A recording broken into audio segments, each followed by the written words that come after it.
I the a-hole for being mad at my parents that they got my older brother a car for his 18th birthday and not on mine, and then causing the whole family to be up in arms about it till they came through?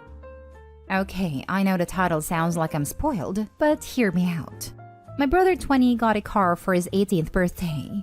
Not a new car or anything, it was a 20-year-old Lexus that was in pretty good shape. And he rubbed it in my face for the rest of the time he was in senior year of high school. Compared with my brother, I get just as good of grades as he does, better in some cases even. I worked my hardest in the hope of fairness, and I even did some volunteering cleaning up garbage in my local area. Then my 18th birthday came and went a few weeks ago, and the only thing I wanted, the only thing I was hoping for, was a car. I wasn't expecting something like a new car or a sporty car, just something reliable like my brother got. The party wasn't even anything like my brother's 18th. For his 18th, my mom baked the cake herself. It was a delicious layered chocolate pudding cake, while I got a sheet cake from the supermarket. For his, they got a DJ. For mine, it was my dad's old boombox with a couple of mixed CDs. We went through the whole party, and I figured my parents might have just been waiting to spring a surprise gift on me, but that didn't happen. I asked them as things were wrapping up why there was no car when my brother got one, and they said that they felt like he'd worked harder for it. I asked what he did that I didn't do, because I did all of that and more. My grandma was nearby and heard everything, and then she asked them why as well. She ended up lecturing my parents that she was very, very, very disappointed in them for showing favoritism. Then she proceeded to announce to everyone still there that my parents thought it's fine to get their firstborn son a car and a DJ, but not their second. And then she even pointed out how much harder my parents tried for my brother's 18th birthday than they had for mine. My uncle was the first to stand up and say something, then everyone else who'd not left yet. I ended up just walking away and going to my room to sit and think. I got a few I'm sorry calls from relatives, and my grandparents convinced me to go out with them for the evening. But when I got back, my parents were pissed and told me I'd shamed them to the whole family. I just walked past them because I didn't want to fight. The next few weeks went by with a silent treatment between us. But then a few days ago, my parents suddenly surprised me with a white 98 Subaru Legacy that runs great. They practically threw the keys and the title in an envelope at me and said to have fun. I got the car and they're paying for insurance for the next 6 months like they did for my brother. I know a car isn't a really right, but a privilege, so I feel like I've essentially blackmailed my parents into getting me one. Am I the a-hole for how all this played out? Edit. I would like to clarify a few things. My parents make pretty good money and also don't go out of their way to live lavishly by choice. They've always been moderate in everything they buy or do. Though if anything is stretching their finances, it's my brother's college tuition. He got a partial scholarship and my parents are paying the rest. I don't and never intended to ask for the same treatment than that. I want to work and pay my own student loans. Now that I have the car, I'm already looking into getting a part-time job. This also isn't a gender thing as I'm male like my brother. The bill of sale for the car I got says my parents paid $1,600 for it, while my brother's car cost them about $3,000+ if I remember. But I don't see it as a money issue. I actually really loved a Subaru and told my parents so, though they did not share my enthusiasm. I also did try to talk about a car with my parents a few times last year, but they always dodged the conversations about the topic. I figured if I talked about it too much, it'd ruin it, and so I stopped. I would have felt like a brat to keep talking about getting an imaginary car, so I learned to just stay silent and hope. I can't go stay with my grandparents because they live in a one-bedroom condo. There isn't enough room for other people. After all their kids grew up, my grandparents decided to downsize to make their eventual retirement easier. Also, my grandparents know all of the details already, and they tell me that I didn't do anything wrong, and we're already planning on confronting my parents quietly over the car issue. But they took the chance to take care of the matter when they heard me asking my parents about it. As for my brother's 18th birthday party, it was held in 2020 during basically the height of the pandemic. Honestly, we shouldn't have had a big party like that at a time, but my parents insisted. As for my brother himself, he barely speaks to me, even before he left for college. He didn't show up at my 18th birthday party, and I figured that's just because he's busy with college and he's not even in the same state as us anymore. Honestly, I haven't seen or heard from him since Christmas, and even then, the most I got out of him was a mild greeting. I did thank my parents for the car. Enthusiastically thanked them even, but they've barely said a word to me after giving me the Subaru. And when I thanked my parents, they brushed me off and just went inside. It kind of gave off the vibe that they were letting a brat play with this new toy, which was pretty upsetting and one of the reasons I made this post. Added to, there was one more thing I forgot to say. I was really hoping to get the car because I literally couldn't get a part-time job without one. We don't live in the city and we're 10 miles from the nearest public bus stop. I've always had to get rides to go anywhere. Now that I have the car, I intended to look for a part-time after-school job as soon as I can. Now for the top comments. Can we give it up for your grandma? She's awesome. I would have been bummed out too if my siblings received a car and I didn't. Cars are expensive. Did your parents explain why you weren't initially getting a car and why no effort was put into your birthday? Not day haul, by the way. My siblings all got their first cars bought for them and I paid for my own. Always bummed me out, but it is what it is. And I felt like it was more important to me because I'd earned that car and paid for it with my own money. However, it does suck to feel like they were favored over me, so I get how Opie feels. Same here. Middle child, brother got a car bought for him. Sister got a car bought for her, which was quite a nice car, and she decided she didn't like it, so they bought her another one and kept the one she didn't like for dad. I paid for my own, about half the price of either of their initial cars. I love that car though. Ran like a dream. Not day home. The way they got called out by the whole family is hilarious. They're mad they got caught. Good on you, Opie. You just know the parents were ready to revise history and downplay all of Opie's accomplishments, but Grandma didn't let them. Go, Grandma. Opie, your parents were showing obvious favoritism. This isn't Cinderella. They got named and shamed in front of the whole family as they deserve. It's so satisfying to see how the rest of the family stepped in to set things straight.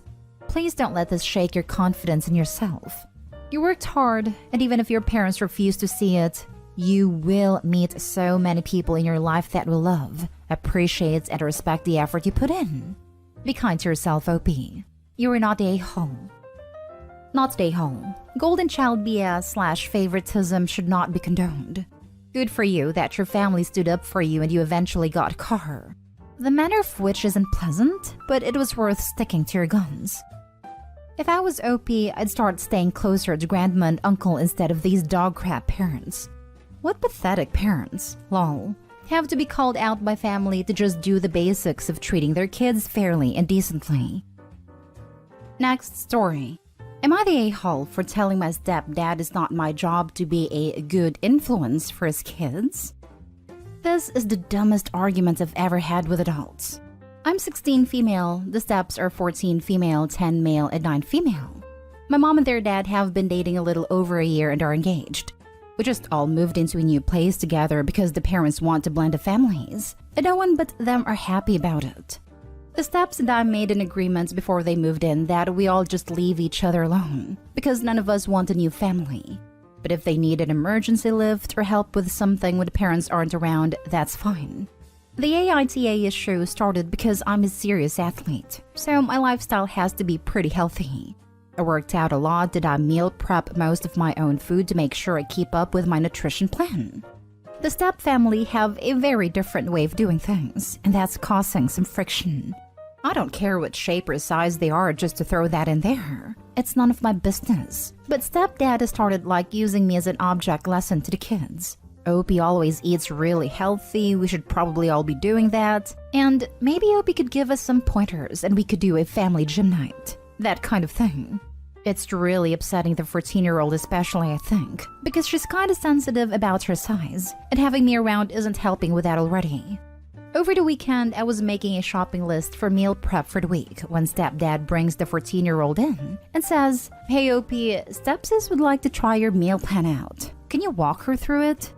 This is a dumbass getaway. My diet won't work for her because I spend a lot of extra calories a day most days. And I'm not a nutritionist to figure out what she needs. But also, she looks like she wants to die on the spot. So I say, "Stepsis, do you really want to do this?" She says no. So I tell her dad that he probably needs to just back off because this is really sucky for everyone.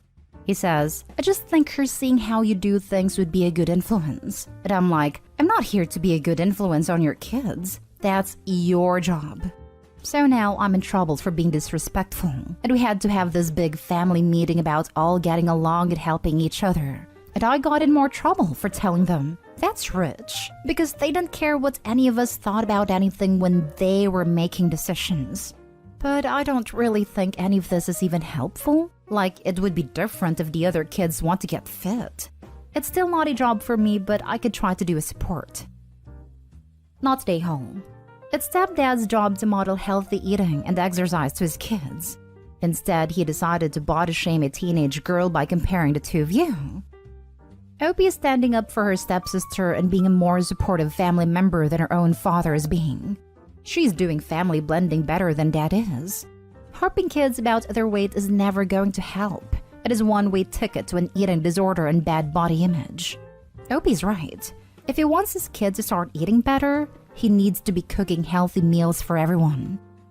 Not stay home. You ask her about what she wanted, something your stepdad clearly needs to work on. You are being a good role model, whether he wants to see it or not, by showing the kids respect and that their voices are heard. Keep it up. Opie, you are not day hall and already a role model, and it seems like you've got your stepsister's back even though you didn't sign up for that. I graduate in May with a degree in nutrition, and what stepdad was suggesting is literally the opposite of what his daughter needs from a nutrition standpoint, unless she's actually getting the same amount of intense physical activity. And even then, the portions would have to be adjusted to fit her particular needs. Sports nutrition is entirely different from lifestyle nutrition, and the proportion of protein and other nutrients can be very excessive, and actually unhealthy for someone not getting the adequate amount of physical activity to utilize the excess nutrients. While stepdad's intentions may be good, he definitely needs to take a step back before it actually causes physical harm. That's what I thought. My diet is set up and checked regularly by a sports nutritionist, and I only know what I need for me and what my dad does for powerlifting. Even he tells people to train with him to see a professional for nutrition, because DIY can be dangerous when you need to cut a lot. Now for the last story. Am I the a-hole for refusing to let my mother-in-law spend the night in my bedroom and lock the door? Context. My husband, male 34, and I, female 26, got married 9 months ago. We live in a different town from his parents, and his mom visited us unexpectedly on Friday. Now, to give some context about my mother-in-law, she is okay-ish but has no respect for her son's privacy and, by extension, mine.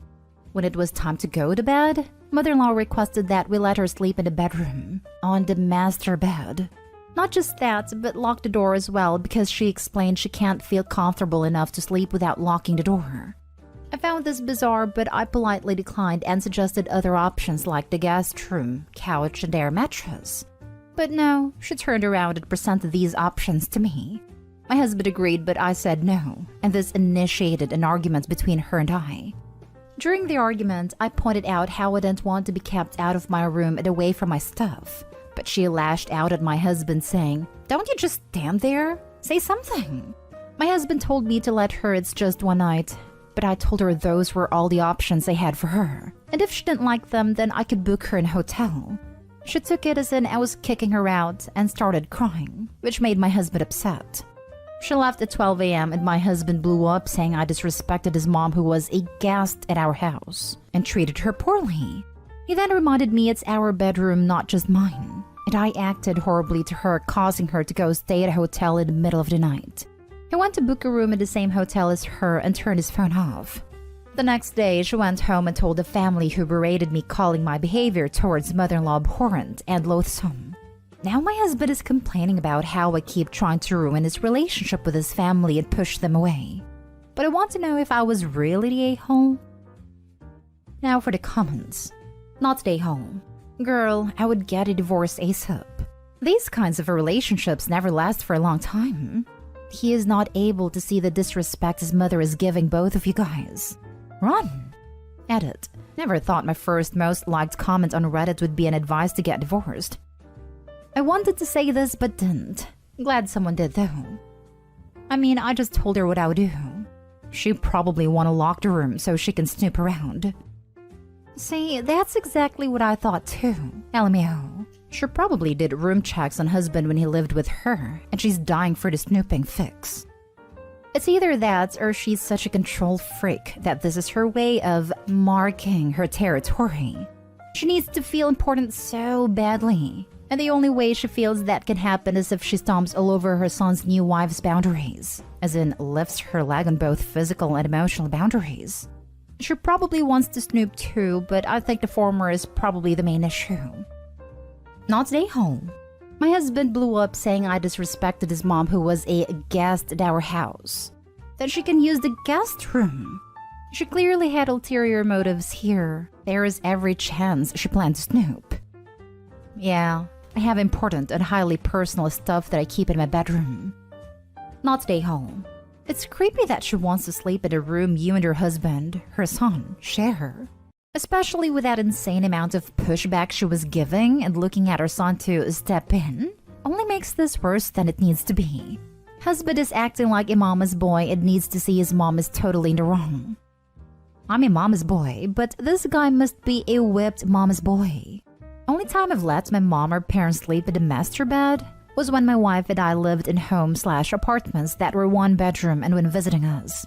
We didn't feel it was fair to them to have to sleep on an uncomfortable couch or an air mattress. But we insisted, not them demanding to sleep there. This lady definitely wanted to snoop. And her husband? Hell, the whole family needs a reality check. Not stay home.